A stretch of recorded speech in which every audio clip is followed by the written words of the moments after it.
اعوذ باللہ من الشیطان الرجیم بسم اللہ الرحمن الرحیم۔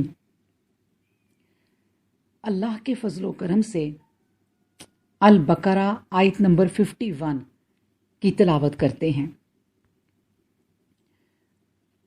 وَإِذْ وَعَدْنَا مُوسَىٰ 40 لَيْلَةً ثُمَّ اتَّخَذْتُمُ الْعِجْلَ مِن بَعْدِهِ وَأَنْتُمْ ظَالِمُونَ۔ وَإِذْ اور جب وعدنا وعدہ کیا ہم نے موسیٰ سے 40 لیلتاً راتوں کا، ثم پھر اتخذتم بنا لیا تم نے العجلا بچھڑے کو یعنی معبود، من بعدہ بعد اس کے، وانتم اور تم ظالمون ظالم ہو گئے۔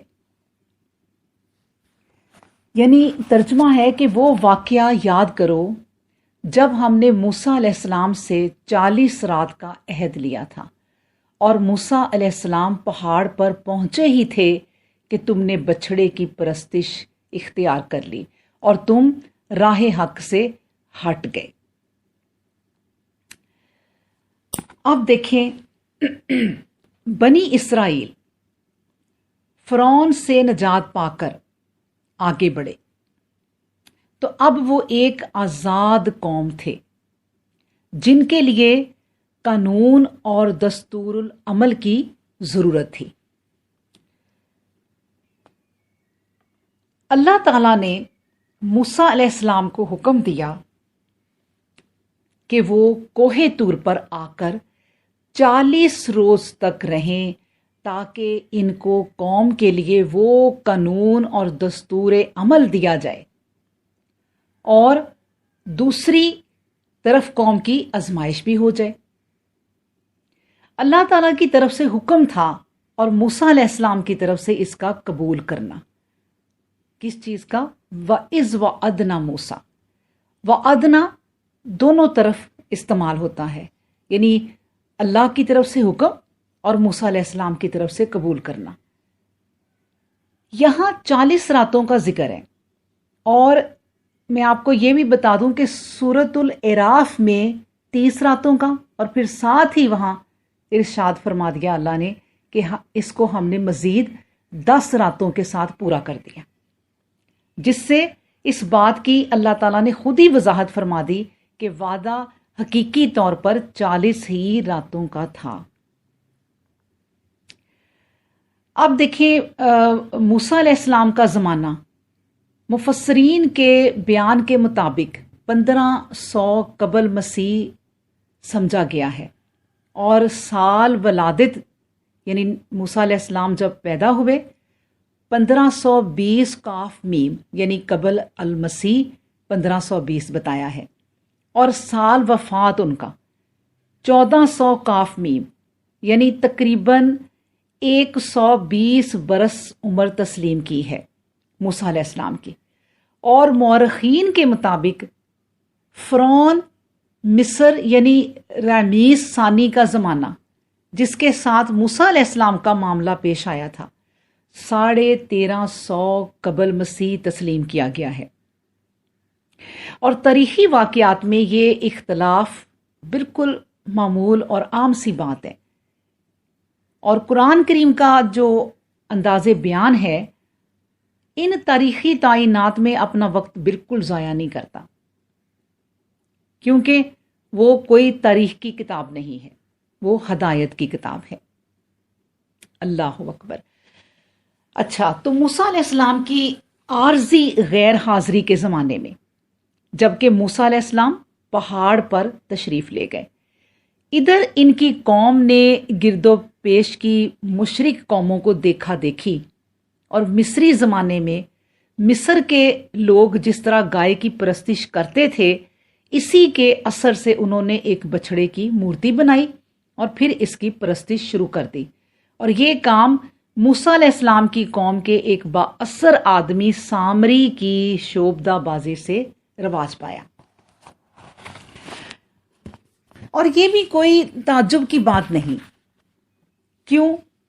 اس لیے کہ قوموں کی تاریخ میں آج بھی اس کی شہادتیں موجود ہیں کہ مذہبی پیشوا مذہبی کے نام پر اپنے آباؤ اجداد کے رواجات کو دوبارہ مشتہر کرتے رہتے ہیں، اور قوم کے لوگ بھی اسی اثر کے تحت جو ان کو آبا سے ورثہ میں ملتا ہے اس کو قبول کرنے کے لیے فوراً تیار ہو جاتے ہیں۔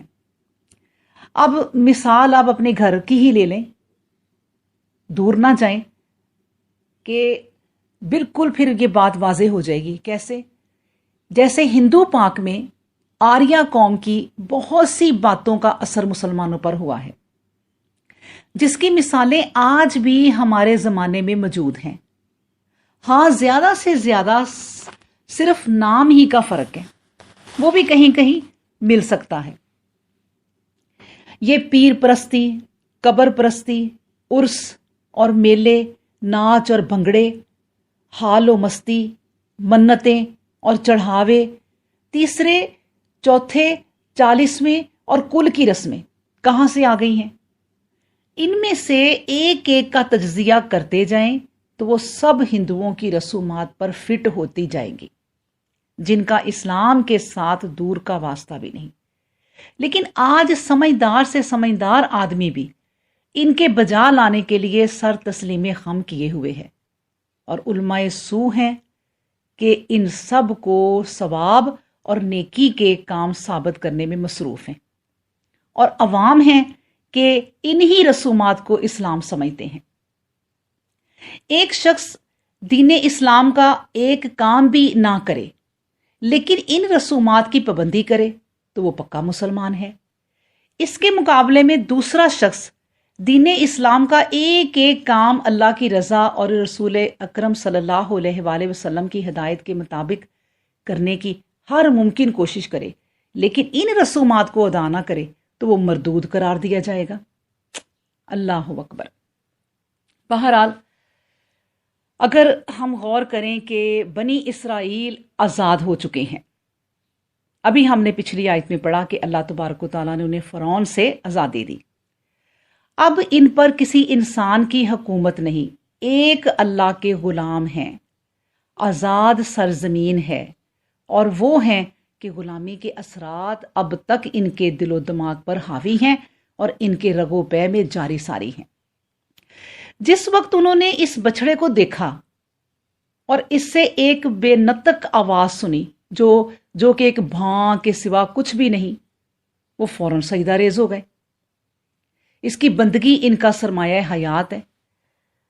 اللہ اکبر۔ انہوں نے یہ نہ سوچا کہ اللہ ذی خلق السماوات والارض، کہ جو زمین و آسمان کا مالک ہے، انہیں وہ نظر نہ آیا، صرف گائے کی ایک آواز کے وجہ سے سجدہ ریز ہو گئے۔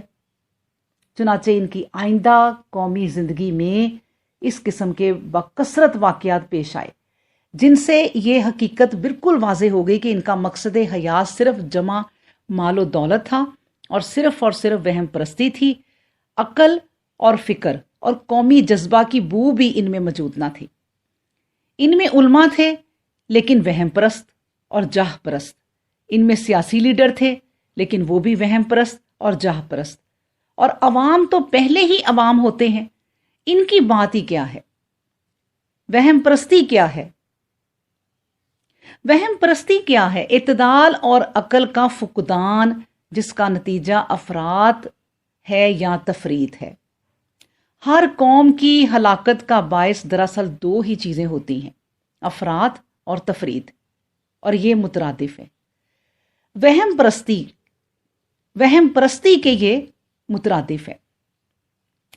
یہ بھی میں آپ کو بتا دوں کہ افراط کیا ہے۔ روحانیت میں جائز حدود سے تجاوز کر جانا، جیسے نصارہ نے عبداللہ یعنی مسیح علیہ السلام کو اللہ بنا لیا ہے، یہ افراط ہے، حد سے بڑھ جانا۔ اور تفریط کیا ہے؟ مادیت میں بہت دور نکل جانا، یعنی روحانیت کو اس کے مقام سے بھی بہت نیچے گرا دینا، جیسے یہودیوں نے مسیح علیہ السلام کے ساتھ کیا کہ ان کو انسانیت کے مقام سے بھی نیچے گرا دیا، نعوذ باللہ۔ گویا یہ ان کی مسیح علیہ السلام کے متعلق تفریط تھی، یعنی بہت نیچے کر دینا۔ اللہ اکبر۔ بنی اسرائیل اس وقت دونوں غلطیوں کے مرتکب ہو گئے۔ انہوں نے بچھڑا پوجنا شروع کیا اور یہ سمجھے کہ وہ خداوند ہے، اور اس میں وہ اللہ سبحانہ و تعالیٰ جو زمین و آسمان کا مالک ہے اس میں حلول کر گیا ہے۔ اللہ اکبر۔ ظاہر ہے کہ ایک طرف انہوں نے افراد سے کام لیا، یعنی بچھڑے کے حق میں اور اللہ رب العزت کے حق میں، اور وہ تفرید کر گئے اس کے مقام سے، یعنی اس کو نیچے کر دیا۔ اللہ اکبر۔ بھلا وہ کسی شکل و صورت میں کب سما سکتا ہے؟ بنی اسرائیل کو بالکل یہی صورت اس وقت پیش آئی جب انہوں نے یہ بھی کہا تھا جو قرآن میں آتا ہے آرن اللہ جہرتن، کہ ہم تو موسیٰ اللہ کو جب تک اپنی آنکھوں سے نہیں دیکھ لیں گے ایمان نہیں لائیں گے۔ تو بت پرست یہی خیال کرتے ہیں، اور چاہیے کہ پیر پرست اور قبر پرست اس سے عبرت پکڑیں۔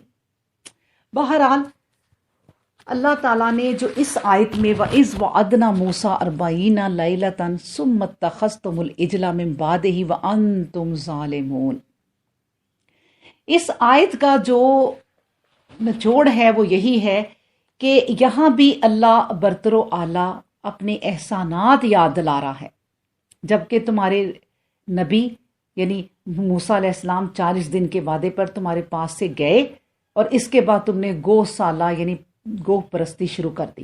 پھر ان کے آنے پر جب تم نے اس شرک سے توبہ کی تو ہم نے تمہارے اتنے بڑے کفر کو بخش دیا۔ اور قرآن میں ہے جو میں نے ابھی آپ کے سامنے سورہ اعراف کا شروع میں بتایا تھا کہ وَعَدْنَا مُوسَىٰ 30 لَيْلَةً وَأَتْمَمْنَاهَا بِعَشْرٍ، یعنی ہم نے حضرت موسیٰ علیہ السلام سے 30 راتوں کا وعدہ کیا اور 10 بڑھا کر پوری 40 راتوں کا کر دیا۔ اللہ اکبر۔ اچھا، اور کہا جاتا ہے کہ یہ وعدے کا جو زمانہ تھا وہ ذوالقعدہ کا پورا مہینہ اور 10 دن ذی الحج کے تھے۔ یہ واقعہ فرعونیوں سے نجات پا کر دریا سے بچ کر نکل جانے کے بعد کا ہے، کہ جب یہ ایک آزاد قوم ہو گئی تھی۔ اللہ اکبر۔